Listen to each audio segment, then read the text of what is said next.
Hey, hi everyone. Welcome back.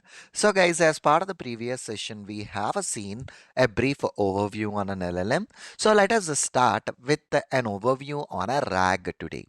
Okay, let us start with an overview on a RAG today. So, what is the significance of this RAG and how this is going to work? So, let's switch back to the yesterday's topic, which is an LLM.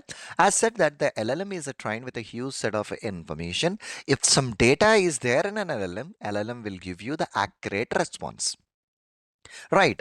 Consider a small example in this situation. So I am offering a different sets of courses and my LLM wasn't trained with this particular information, right? Definitely don't have these details. So whenever if someone is asking LLM, it may not give an accurate response. In this situation, this retrieval augmented generation comes into the picture, which is a kind of a knowledge base, okay, which is a kind of a knowledge base.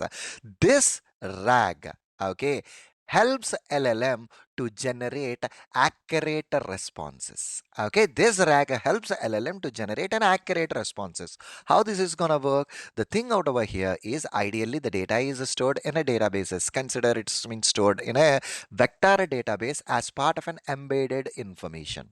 So whenever we are asking a question to an LLM, along with your question, we will be retrieving the information from the database and we are augmenting that information along with your query to your LLM.